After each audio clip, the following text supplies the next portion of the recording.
Mesdames, Messieurs, merci beaucoup d'être avec nous dans ce débriefing. Débriefing, émission d'opinion sur Beyond Télévision, émission de confession, émission de focus sur une personnalité d'envergure, sur une préoccupation de nos quartiers ou sur l'actualité. De quoi sera fait ce débriefing d'aujourd'hui?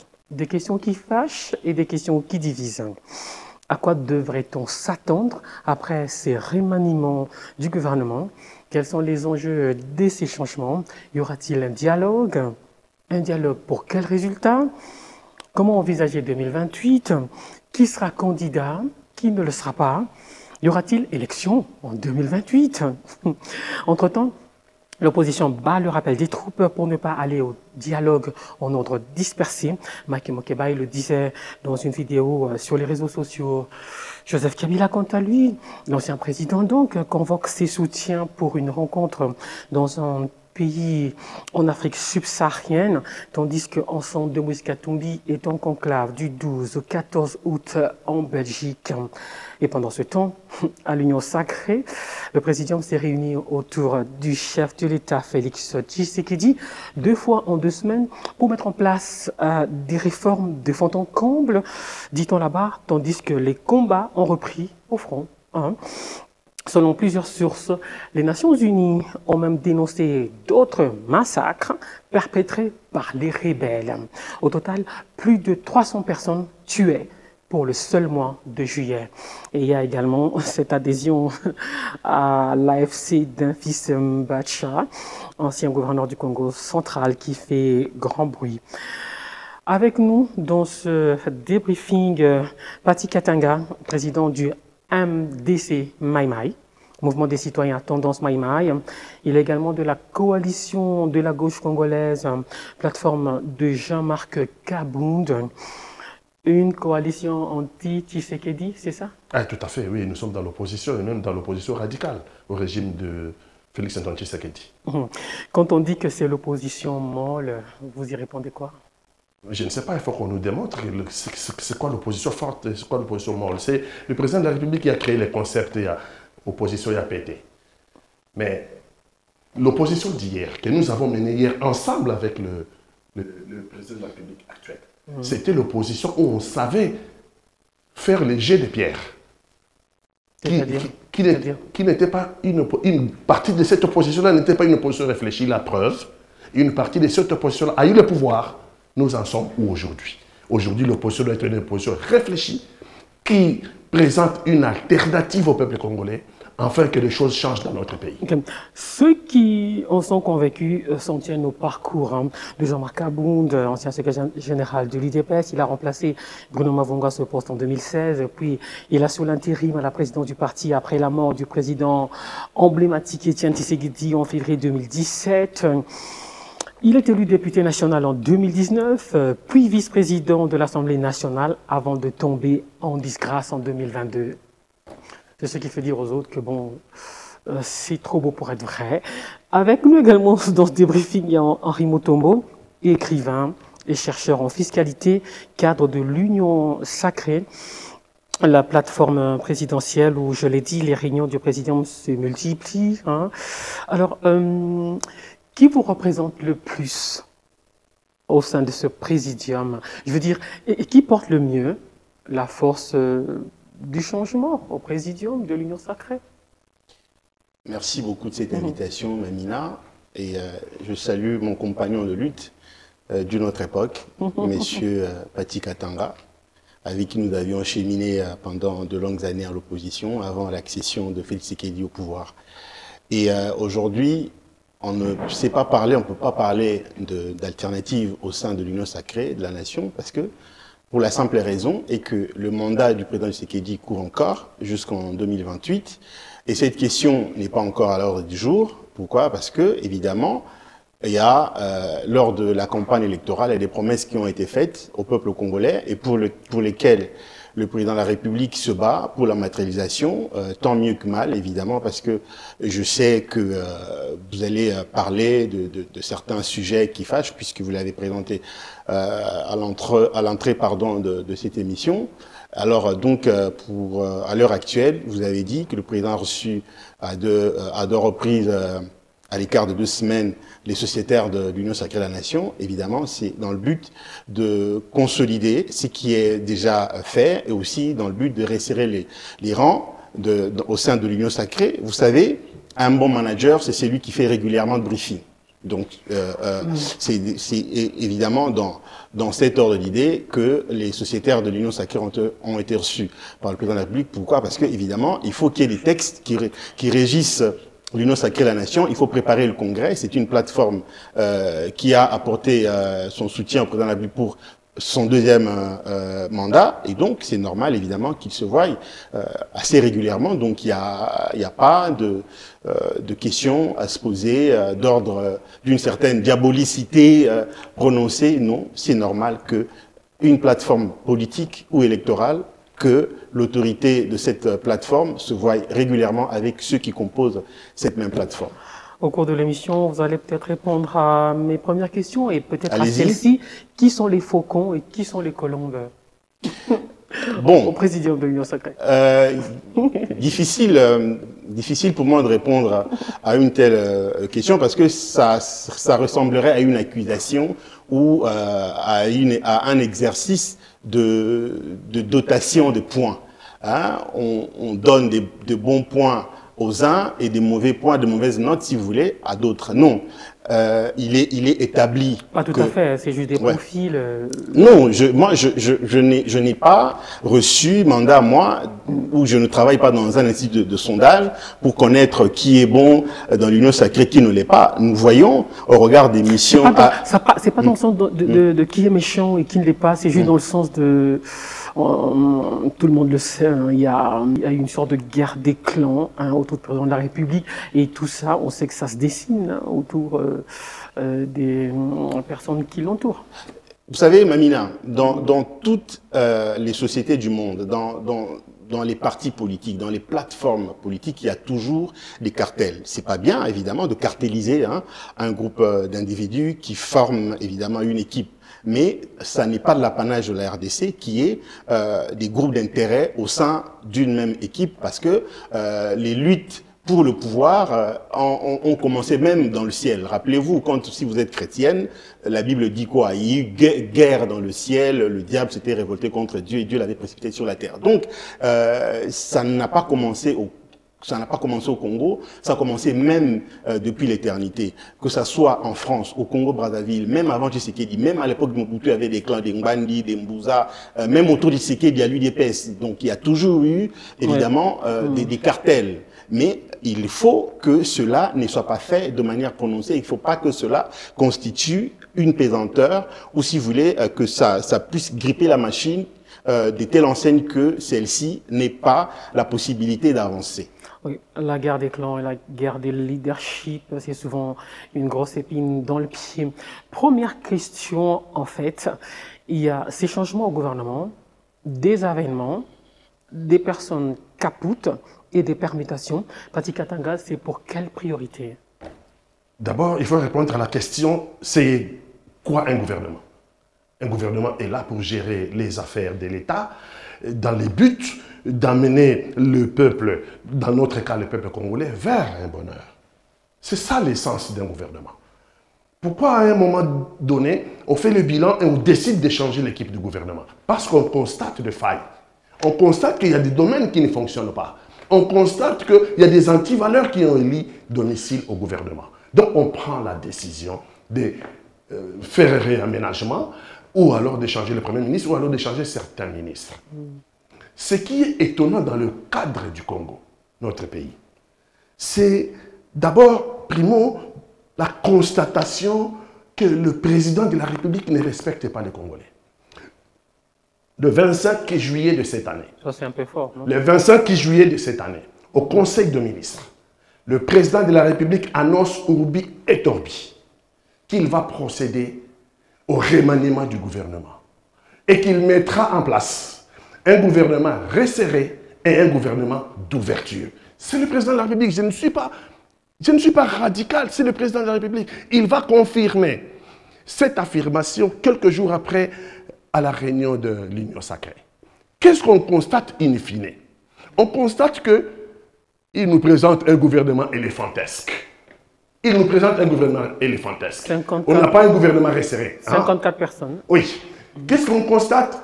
Il reconduit les mêmes ministres désavoués par les Congolais. Donc, dans leur domaine, on faillit et les choses ne marchaient pas. Et certains même, on les lit partout, sont soupçonnés des détournements de deniers publics. Comme qui?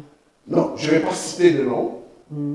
Je ne vais pas citer le nom. Moi, je parle sur le principe. Parce que tous les Congolais qui me regardent, ils savent que le détournement de deniers publics au Congo est devenu un gymnastique gouvernemental, est devenu systématique. Et personne ne me contredira.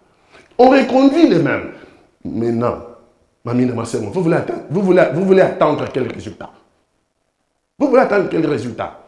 Soumis-moi 2 sera égal à soumis-moi 1. Donc la déception des Congolais va aller grandissant. Qu'est-ce qu'on a constaté? Un gouvernement incapable de gérer la circulation routière. Je prends vraiment ce qui est basique. Un gouvernement incapable de gérer la circulation routière. Qu'est-ce qu'on a remarqué depuis que j'ai été à l'école maternelle jusqu'à aujourd'hui? C'est la première fois qu'un gouvernement est incapable d'imprimer les bulletins carton Mamina. Et je ne suis pas en train de mentir, là tout le monde peut le vérifier. Bulletins cartonnés. Le gouvernement incapable d'imprimer les bulletins cartonnés. Qu'est-ce qu'on constate sur le plan social? C'est l'érosion. Donc, un gouvernement qui a échoué, on les reconduit. Mais le peuple congolais n'a rien à y attendre. Le peuple congolais n'a rien à attendre. Donc, la souffrance du peuple congolais va aller grandissant parce que ce gouvernement-là n'a pas de solution. Henri Mutombo, vous comprenez qu'ils disent que les Congolais sont désespérés de ce gouvernement? Vous savez, dans la vie, il y a la bipolarité des sentiments. Moi, je comprends les sentiments de mon ami et frère Paty. Il est vrai que nous tous, nous attendions un véritable changement. Ça, il ne faut pas le... C'est pas parce que je suis un soutien au président de la République que je ne peux pas dire la vérité aux Congolais. Nous tous, nous attendions un changement de ce gouvernement, puisque le président lui-même l'avait annoncé. Nous qui avons été avec lui depuis des années, on connaît sa vision, parce que celui qui connaît la vision et celui qui apprend la vision, celui qui connaît peut l'appliquer le plus rapidement possible, mais celui qui apprend appliquera avec tâtonnement. Mais alors, maintenant, il y a une réalité que nous ignorons, vous et moi. Quand on est chef de l'État, on fait l'objet des situations que le monde extérieur ne peut maîtriser. Est-ce qu'il s'est laissé faire, effaroucher par les cadres de l'Union sacrée? Ça, je ne sais pas. Est-ce que la reconduction de certaines têtes désavouées par l'opinion publique répond à une stratégie politique gouvernementale? Stratégie de quoi? Mais je suis en train de réfléchir, je réponds à votre question. Je dis, est-ce que cette reconduction ou ces permutations que nous avons vues répondent-elles à une stratégie? Nous ne savons pas. Mais il est vrai que quand cette annonce avait été faite, nous tous, nous avions attendu voir évidemment qu'il y ait des nouvelles figures et qu'il y ait des personnes autres que au travers desquelles les Congolais se reconnaissent. Vous êtes dépité aussi? Vous êtes dépité aussi? J'arrive, madame. Gouvernement d'ouverture. Le président ne pouvait pas faire le gouvernement d'ouverture en tapant sur les gens. C'est la volonté des individus. C'est la volonté républicaine. C'est la volonté d'appartenir à une nation qui souffre, qui modifie aussi certaines postures et certaines positions. Alors, il y a le président Fayoulou qui avait été reçu par le président de la République, il y a Mouzito qui avait été reçu et tant d'autres également. Mais nous avons vu que Mouzito a fait son entrée dans ce gouvernement. Et Fayoulou ne fait pas partie de ce gouvernement, encore moins, c'est comment dire, son entourage. Comment ça s'explique? Mais oui, ça s'explique. Moi, j'ai une explication parce que pour le président de décider, Martin Fayoulou, pour lui, il faut que ce gouvernement soit issu, bien entendu, du dialogue. Donc, il ne veut pas être nommé par Tshisekedi de crainte qu'il ne soit sous son autorité. Et pour lui, il pense que être nommé par Tshisekedi lui pousserait à lui être redevable. Un peu comme Tshisekedi et Mobutu à l'époque, Palais des Marbres 2, je crois, où Tshisekedi est venu, biffant les mentions inutiles. Ok? Il ne voulait pas être nommé par Mobutu, par l'ordonnance présidentielle Mobutu, donc il voulait que ça soit dans le cadre de la conférence nationale souveraine. Donc je crois que Fayulu, qui aime à calquer le style Étienne Tshisekedi, est dans cette logique. Parce que vous avez vu, même ses collaborateurs, quand ils parlent dans le média, qu'est-ce qu'ils disent? Ils disent, pour eux, participer à un gouvernement ne devrait être issu que d'un dialogue. Donc, ils sont dans cette logique, mais le pays ne peut pas attendre. Ceux qui ont donné leur avis, ceux qui ont validé le choix d'appartenir à ce gouvernement, nous avons vu, il y a M. Mouzito, que je venais de le citer, il y a aussi il y a un jeune, je crois, mouvement citoyen qui a fait son entrée, et tant d'autres également. Alors, il faut, au travers de nos critiques, que nous apportions évidemment des propositions pour faire avancer la République. Parce que si nous nous arrêtons au niveau des critiques, au niveau des attentes non satisfaites, ce pays qui nous appartient et auquel nous appartenons ne pourrait nullement avancer. Vous parlez de Floribert Anzoulouni, ministre voilà, de l'intégration régionale. Voilà, tout à fait. Donc, nous pouvons reprocher une chose au chef de l'État, de n'avoir pas, évidemment, voilà, renouvelé les visages au sein du gouvernement, mais une chose également est de comprendre que nous ne savons pas ça répond à quelle stratégie. Mais maintenant, ce qu'il faut faire, c'est continuer de mettre la pression à ceux à qui les missions régaliennes sont confiées pour la réalisation ou la matérialisation de l'intérêt général, que cela arrive, que cela soit au rendez-vous. C'est en ce moment-là, évidemment, que nous pouvons estimer que ce que nous avions dit avait été fait, on avait été écouté ou pas. Mais d'entrée de jeu, on n'a pas encore vu ceux qui sont capables d'imprimer et directement se mettre à jeter l'opprobre, ça n'est pas une bonne chose. Je voudrais finir en disant ceci. Quand il faut faire très attention, hein, moi je ne défends personne, nous sommes des intellectuels, moi j'ai en dehors de ma casquette présentée ici au cours de cette émission, je suis également militant de la lutte contre la corruption. Il faut faire très attention, les mots ont leur souveraineté. Quand on parle des détournement des deniers publics, il faut expliquer dans quel contexte parlons-nous véritablement de détournement de deniers publics. Parce que il ne faut pas ramasser ce qu'on dit dans les réseaux sociaux et croire que c'est la réalité. La justice de notre pays aujourd'hui n'a jamais aussi traqué les détourneurs et les corrupteurs avant l'arrivée de Félix Tshisekedi. Je ne dédouane pas ceux qui végètent sous la férule de ces antivaleurs, qui poussent évidemment le pays à connaître la déchéance morale, mais va falloir évidemment reconnaître une chose, que la lutte contre la corruption aujourd'hui dans ce pays n'est plus une plume à cacher sous le boisseau. Il y a beaucoup de défis pour le nouveau ministre de la Justice et garde des Sceaux, Guillaume Nguiefa. On passe à une autre question. Il a fait allusion à Martin Fayulu tout à l'heure, qui avait été reçu en audience par le président de la République. Martin Fayulu est-il toujours opposant ou pas, selon vous? Je pense qu'en ce qui concerne Martin Fayulu, il répondra de la question parce que je ne suis pas son porte-parole. Je ne peux répondre que et de mon parti et de ma plateforme. Si vous posez la question de savoir s'il y a une question sur le président de la CGC, Kabound, là je suis attitré pour répondre. Mais Martin Fayulu, vous avez un point de vue sur le développement de l'actualité, le déroulement du processus, sur tout ce qui se passe sur la scène politique? Il a répondu à cette question, mon ami Henri Mutombo. Okay. Mais les Congolais constatent la contrariété d'Henri Mutombo. Lui-même dit qu'il attendait les changements. Lui. Il dit, même lui, concernant ce remaniement, il attendait le changement. Donc, il relève de ce fait-là la contradiction entre l'annonce du président de la République au Conseil des ministres d'avoir un gouvernement resserré et d'ouverture et la réalité sur le terrain. Il dit qu'il attendait même lui les changements. Mais il dit qu'il ne faut pas critiquer, il faut attendre ces gouvernements au pied d'œuvre. Non, nous les avons déjà vus, ces gouvernements pour lesquels vous attendiez un changement. C'est un gouvernement qui a échoué. On ne reconduit pas une équipe qui a échoué. On change l'équipe qui a échoué. Alors, Et donc, on n'a rien à attendre de ce gouvernement parce qu'on les a déjà vus faire la corruption. Vous serez les seuls. Les Congolais sont en train de vous regarder.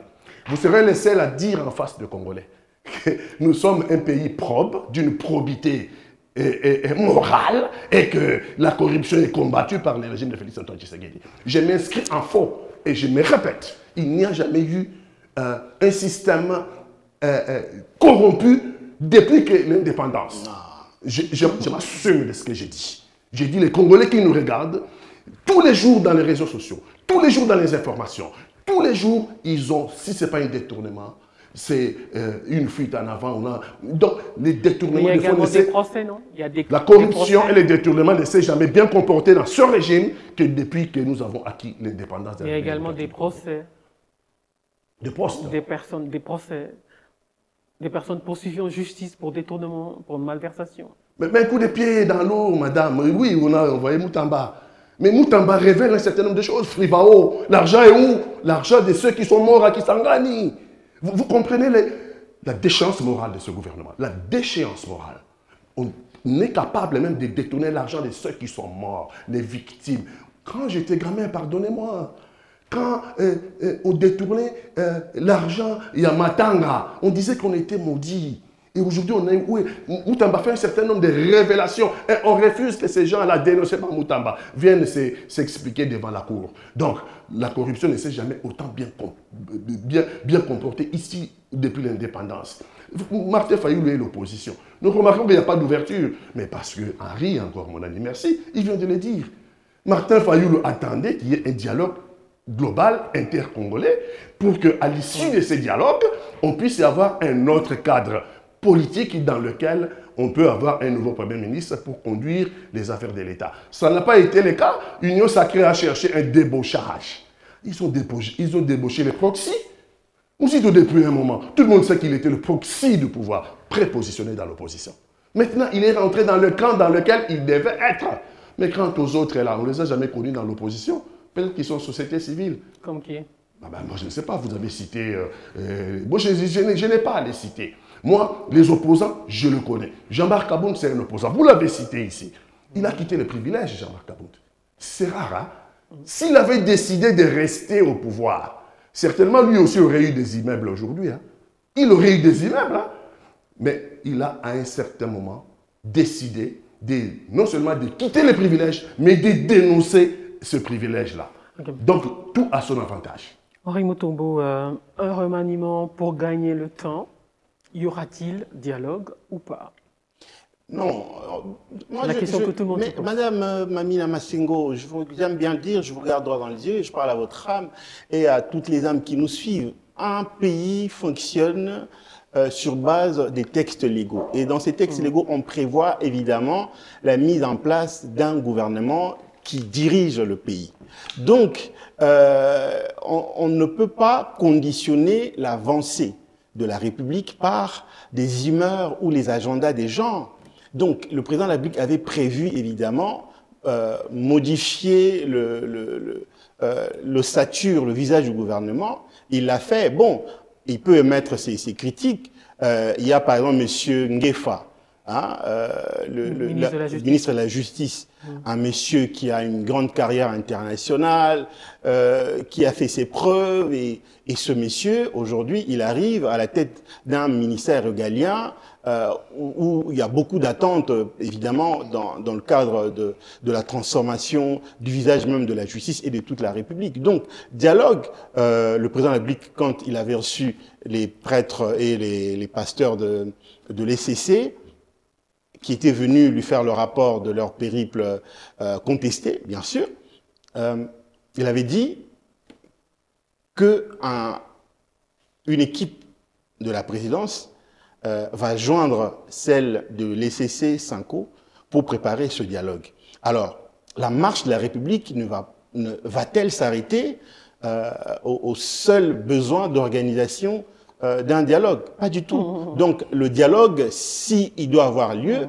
il sera convoqué au moment opportun. Donc, à l'heure actuelle, je crois que le président de la République, qui a évidemment des comptes à rendre à son peuple, qui lui avait renouvelé la confiance en lui accordant plus de 73% en 2023 lors des élections générales.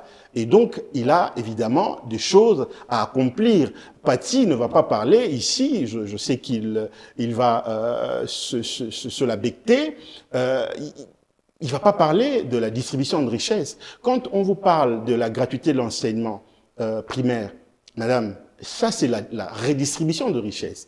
Quand on vous parle de PDL 145 territoires, c'est la redistribution de richesses. Quand on vous parle de ce programme de la santé, gratuité de la santé universelle, mais c'est la redistribution de richesses. C'est des choses qui n'ont pas existé ici dans ce pays. Donc aujourd'hui, ne pas reconnaître cela, quand vous regardez les travaux de construction et de reconstruction de routes dans le pays qui se font, si on peut, comment dire, reprocher certaines choses à l'actuel régime, c'est normal. Il faut être républicain pour accepter les critiques, mais il va falloir également avoir la bonne foi de reconnaître ce qui se fait, parce que rester dans la surenchère, aller dans la politique du pire, celle qui vise essentiellement, je vais dire, la neutralisation du régime en place, qui du reste ne travaille que pour que le pays avance, ça n'est pas une très bonne chose. Donc ici, il faut dire le dialogue, comme je viens de le dire, je récidive, le dialogue aura certainement lieu, mais au temps opportun, c'est le chef de l'État qui pourrait convoquer ce dialogue. Il n'y a pas de pression à lui faire par rapport à cette question d'ordre national, si on peut le dire ainsi. Quand les Congolais ont besoin d'eau, quand les Congolais ont besoin d'électricité, quand les Congolais ont besoin évidemment de la paix pour que l'insécurité à l'est de la République prenne fin, quand les Congolais ont besoin de la construction de l'intelligentsia de notre pays, quand les Congolais ont besoin d'avoir une économie qui avance, quand les Congolais ont besoin d'avoir évidemment un pays qui se construit, un pays qui va vers la matérialisation de sa vocation, c'est ça qui est le plus important. Ce n'est pas le dialogue qui va aujourd'hui freiner quoi que ce soit. Donc nous nous en tenons évidemment à ce qu'on a promis aux Congolais et nous en tenons évidemment à la matérialisation de toutes les promesses faites aux Congolais et nous en tenons à l'accomplissement de la vocation de la RDC qui est appelée à être le leader de ce continent africain. Parlons de ce dialogue justement et du pacte social. Sur recommandation du chef de l'État, qui a souhaité élargir l'initiative du pacte pour la paix, le bien vivre ensemble en RDC dans les Grands Lacs à d'autres courants religieux. Un cadre de concertation composé de 8 confessions religieuses et ouvert à toutes les autres confessions religieuses reconnues en RDC a été mis en place sous la dénomination Conseil interreligieux congolais, en sigle CIC.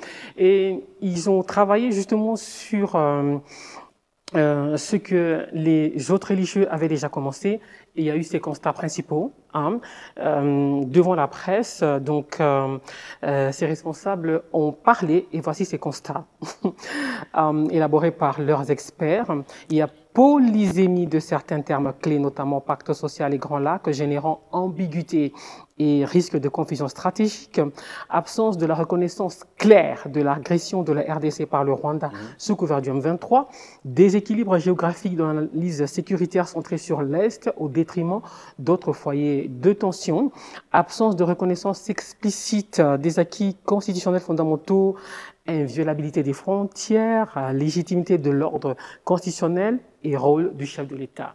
Voilà les observations émises par le cadre de concertation composé des confessions religieuses qui a été mise en place justement pour étudier la faisabilité de ce pacte pour la paix et le bien vivre ensemble en RDC et dans les Grands Lacs. Si dans le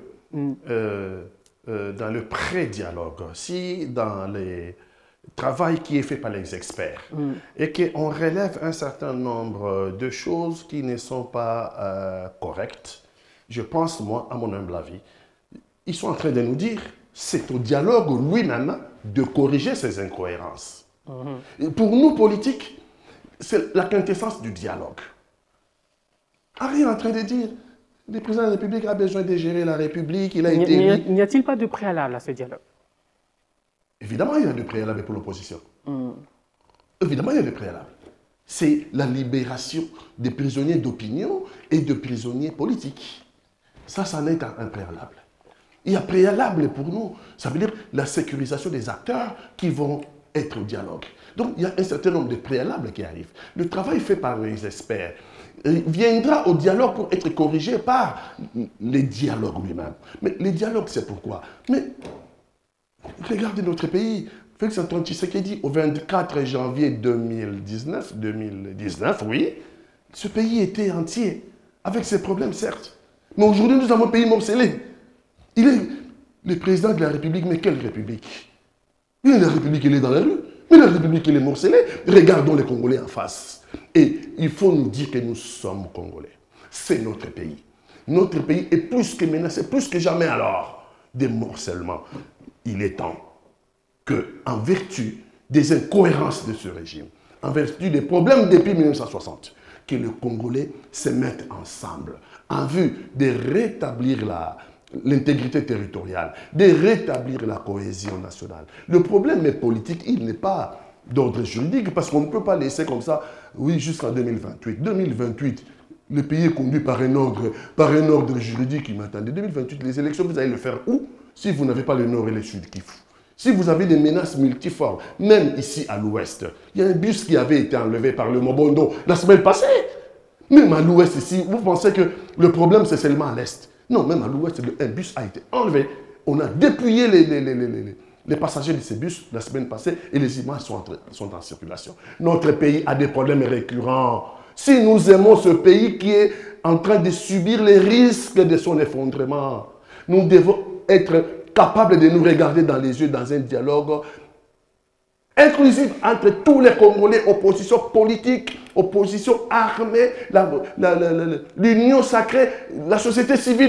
Sera une sorte de solution miracle à tous ces problèmes. Madame, il n'y a pas de solution miracle, mais constatez tout simplement que lorsque on ne parle pas, ce sont les armes qui continuent à crépiter. Quel est le choix que nous avons? On laisse nos compatriotes continuer à mourir? On est en train de combattre aujourd'hui en Massissi. Aujourd'hui à Walikale, il y a des combats.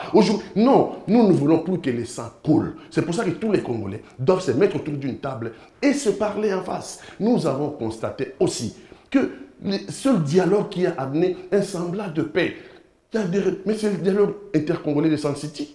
Nous avons eu 1+4. Nous avons eu un ordre qui a fonctionné jusqu'aux élections de 2006, jusqu'en 2011. Donc, nonobstant le problème, il y avait toujours des problèmes. Mais au moins, on avait pu, par ce dialogue-là, installer un ordre apaisé qui nous a amenés en 2006 vers les élections démocratiques crédibles et apaisées. Les Congolais doivent se parler parce que si les Congolais ne se parlent pas, ça veut dire que nous accréditons la guerre. Henri Mutombo, l'Union sacrée aurait peur du dialogue? Non, pas du tout. Il n'y a aucune peur pour organiser le dialogue, mais tout simplement, il faut que Paty n'oublie pas qu'autrefois, lui et moi, disions ceci, que la guerre d'agression à la RDC n'était pas parce que, ne se faisait pas parce qu'il y avait des problèmes politiques au sein du pays. C'est parce que c'est un plan de balkanisation. D'accord? Cette guerre que nous connaissons, ça n'est pas une improvisation. C'est une planification qui remonte de plus de 30 ans. Il le sait. Kagame qui agresse ce pays, les multinationales qui financent Kagame ne le font pas parce qu'au Congo, les acteurs politiques, il y a une guerre fratricide au Congo, entre acteurs politiques, pas du tout. C'est parce que, évidemment, on a deux options. Celle de créer un micro-État où on va installer un proxy, un véritable proxy, qui pillera pour ces multinationales les minéraux de la RDC et que ces multinationales prendront ces minéraux à vil prix. La deuxième option, le Rwanda, qui va même au-delà de la mission lui confier, rêve aujourd'hui d'annexer une partie de l'Est de la République démocratique du Congo à son pays parce qu'il y a un problème de démographie chez lui et il y a un problème évidemment d'espace. Donc ça, Paty le sait, il est maïmaï, il le sait. Donc il ne peut pas ne pas le dire ici, sinon il va ressembler à un Tartuffe. Donc ici, il faut dire aux Congolais, à quoi? à un Tartuffe. C'est quoi? vous regarderez dans le dictionnaire. Donc ici, il faut dire aux Congolais que le conflit le plus absurde, le conflit qui draine derrière lui les morts, c'est un conflit sécuritaire où la RDC est agressée par le Rwanda. Revenons-en au dialogue. Mais je vous ai dit ici que personne n'a peur du dialogue. Mais nous savons ici que ce dialogue, c'est juste un moyen pour ceux qui se sentent affamés, je ne dis pas que Pati est affamé, pour ceux qui se sentent affamés et qui ont attendu, qui manifestent leur frustration en voulant créer une crise artificielle dans le seul but, évidemment, de se retrouver dans le mangeoire. Mamina, moi, je pouvais aussi manifester ma frustration en quittant Tshisekedi ou en allant avec Pati ou en cherchant à rejoindre les autres qui ont pris les armes. Parce que moi, j'ai été ici, nous avons été avec Félix. Mais aujourd'hui, ceux qui jouissent de notre pouvoir, c'est soit les gens de PPRD, soit les gens de l'Église. Mais est-ce que, pour autant, moi j'ai quitté Tshisekedi pour aller dans l'opposition, pour commencer à dire n'importe quoi. Je garde ma position, celle de défendre la République et de défendre le président de la République. Vous restez constant, quoique frustré. Non, je ne suis pas frustré. Je reste constant et je dis des choses qui peuvent servir à la République d'aller de l'avant. Donc, le dialogue, il va y avoir lieu. Mais si on gratte, on verra qu'il n'y a rien sous le vernis. C'est justement des gens qui veulent qu'on réponde à leurs besoins de ventre. Alors, un dialogue, pourquoi faire? J'ai sous mes yeux un document que j'ai eu comme ça sur les réseaux sociaux et qui dit ceci, au cadre du FCC dévoile les 11 points sur lesquels l'opposition va se pencher lors de la réunion qu'elle aura dans quelques jours, ça dit au Sénégal, mais il semble que c'est pas au Sénégal en fait. 1. Obtenir à l'issue du dialogue 5 OSCC la déclaration de Félix Tshisekedi de ne pas changer la Constitution. Il y a 11 points. Le 7e point, c'est recourir à la formule du type 1+4 en cas d'un consensus sur une transition après 2028. Ça veut dire, ce dialogue, c'est pour qu'on se partage le pouvoir. Mamina Massengo, au risque de me répéter, regardons notre pays en face. Il est en train de courir les risques de sa propre disparition. Vous l'avez déjà dit. Oui, c'est pour vous dire que la crise, comme l'a dit Henri Mutombo. S'il vous plaît, on ne va pas se voiler la face. Oui, on ne va pas se voiler la face. Ce qui est clair, c'est qu'ici, il s'agira de se partager le pouvoir après ce dialogue. Non, vous voulez m'amener vers un parallèle trop simpliste. La crise n'est pas que sécuritaire. Oui, Henri Mutombo vient d'épingler ici. Je suis Maïmaï. Oui. La crise est sécuritaire, mais elle est aussi une crise de gouvernance, madame. Elle est aussi une crise de droits de l'homme. Elle est aussi une crise multiple, une crise sociale. Lorsque c'est bien, moi, c'est lui qui a combattu les Rwandais. S'il vous plaît, madame. Et s'il vous plaît. Donc, il ne faut pas tout mettre sur les dos des Rwandais. La circulation routière, le gouvernement n'arrive pas à réguler la circulation routière. C'est les Rwandais. Le gouvernement, s'il vous plaît, le gouvernement n'arrive pas à donner les papiers, les bulletins cartonnés à nos élèves. Ça, c'est les Rwandais. Le dialogue va régler ça. Le dialogue, justement, c'est pour régler ces crises multiformes. C'est pour régler ces crises multiformes et que plus jamais, que nous disions tous, plus jamais question de régler la crise par la violence. Parce que la violence entraîne la mort de nos compatriotes. Et si de ce dialogue, les yeux dans les yeux, il s'avérait qu'il faut qu'il y ait un autre ordre politique. Mais ça ne s'est-il a fait? Ça ne s'est-il a fait? Et personne n'en est mort. Au contraire, nous sommes partis de bon jusqu'aux élections 2006-2011.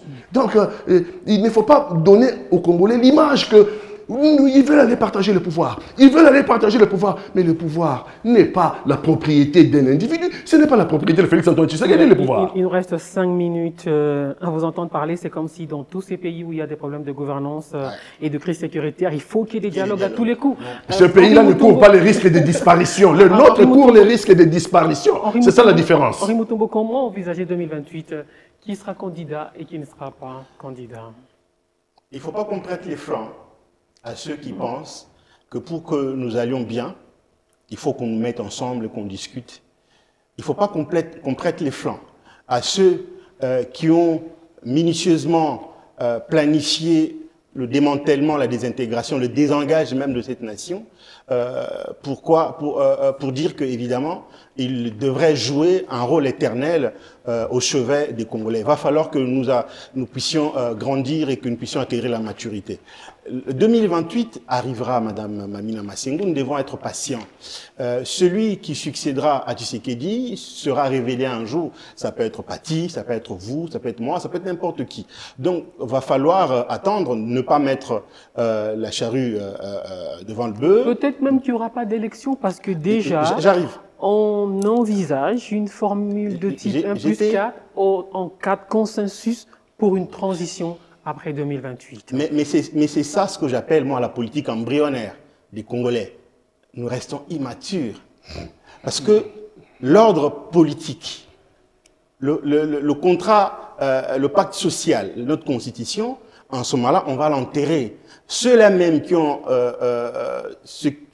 qui se sont opposés à la modification de la constitution que le président avait proposée, voudrait qu'il y ait 1+4, ça sera la violation de la Constitution. Donc vous voyez que nous sommes dans une sorte de palinodie qui ne favorise pas l'avancement de ce pays. C'est malheureux. Tout ça, c'est ce que je viens de dire ici. Les gens veulent satisfaire leur partie inférieure de leur corps, au lieu de vouloir réfléchir pour que le Congo puisse aller de l'avant. Le partage de pouvoir, c'est ça depuis même Lumumba et Kasavubu, la contestation. Mobutu qui est contesté par Etienne Tshisekedi, Etienne Tshisekedi qui conteste au Kabila, et ainsi de suite. Et aujourd'hui, on proroge ce système qui a miné ce pays et qui l'empêche à aller de l'avant. Il faut que nous grandissions. Pour moi, si nous étions véritablement hommes d'État, parce que, Madame Mamina, j'ai toujours dit, et je le répète pour que ça rentre dans l'esprit des gens, un homme d'État, c'est pas celui qui se bat pour accomplir son destin.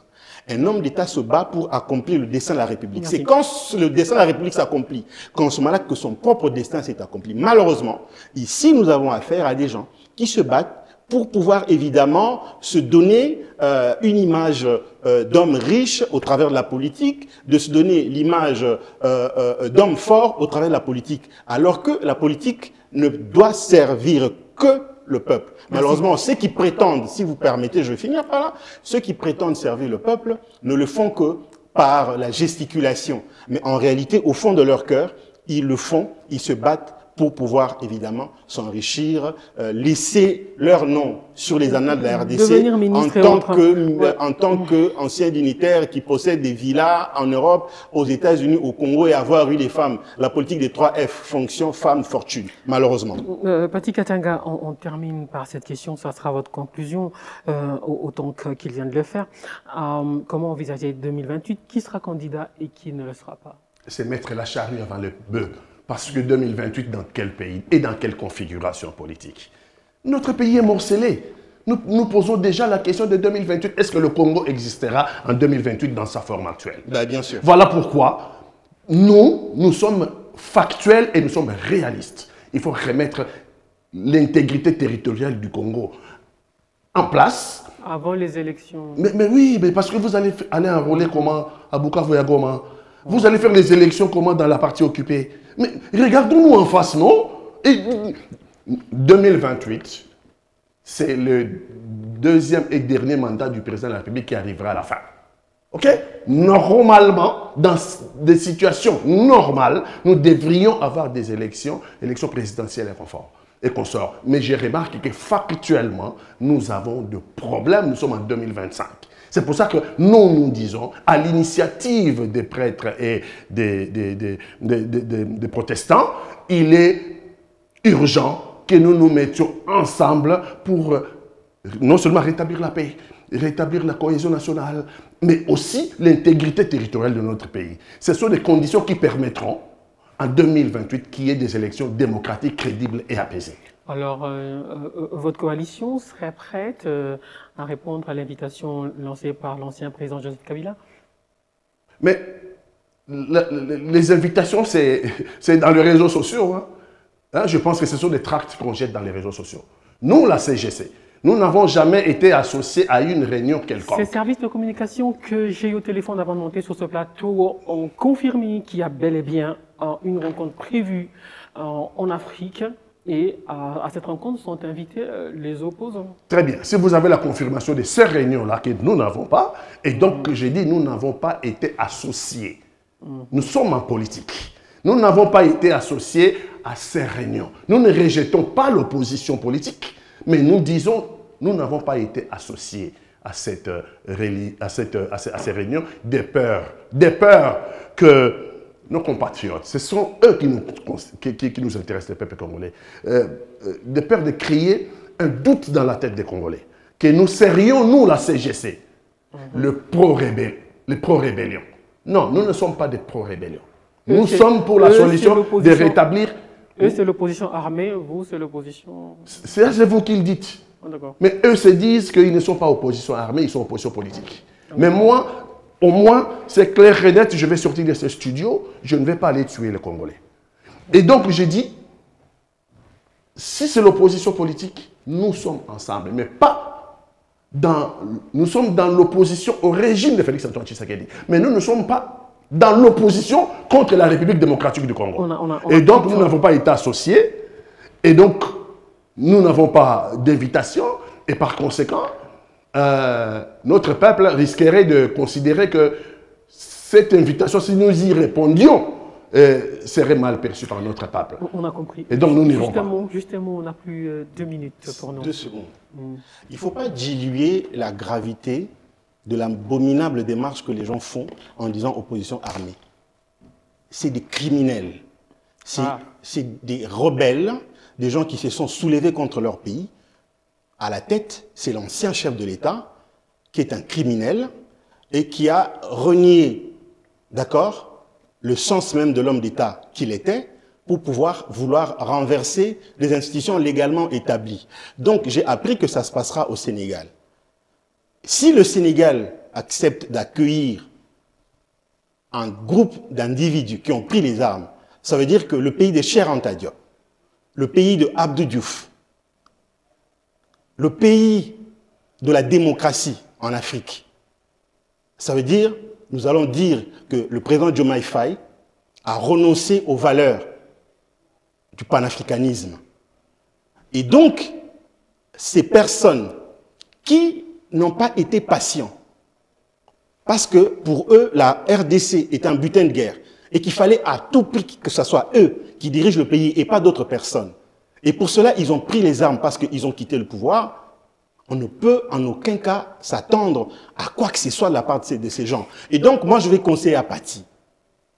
Jean-Marc Aboung, c'est un frère, un ami. On a été tous ensemble dans le combat. De ne pas s'associer à ce genre d'individus qui vont ternir même le peu de crédibilité qu'ils possèdent jusqu'ici. Je vais te conseiller, dites au président de la République que le dialogue est plus qu'impérieux pour que le Congo se mette ensemble. Merci beaucoup, on a terminé. Il y avait sur ce plateau Henri Mutombo, donc où sont mes papiers là? Je suis perdu. Une seconde. On avait Henri Mutombo sur ce plateau, il est de l'Union Sacrée. Il est écrivain donc et chercheur en fiscalité. En fiscalité, ouais. Pardon. Il y avait aussi Pati Mutombo, j'ai perdu mes papiers. Pati Katanga. Henri Mutombo était là, Pati Katanga également. Il est président du MDC Maïmaï, Mouvement des citoyens à tendance Maïmaï, de la coalition de la gauche congolaise, la plateforme de Jean-Marc Aboung, en rediffusion ce soir même à 22h, vendredi à 11h, puis à 15h, je crois, et puis sur tous les réseaux sociaux de Bioane et sur mes réseaux sociaux. Merci beaucoup à vous de nous avoir suivis. On termine toujours par un selfie. Je viens vers vous. Il faut que vous nous aidiez à faire comme c'est vous qui êtes à l'autre extrémité. Il faut soulever un tout petit peu. On dit tout pour la patrie ou ouais, tout pour la patrie. C'est ça? Oui, ouais, maintenant il faut appuyer au milieu. Ah. Ouais. Aïe, aïe, aïe. Il risque de... Voilà. Okay. Alors, on regarde. Dites-moi si c'est bon ou j'ai... Oui, c'est bon. Oui, c'est bon. Merci beaucoup et à mercredi prochain.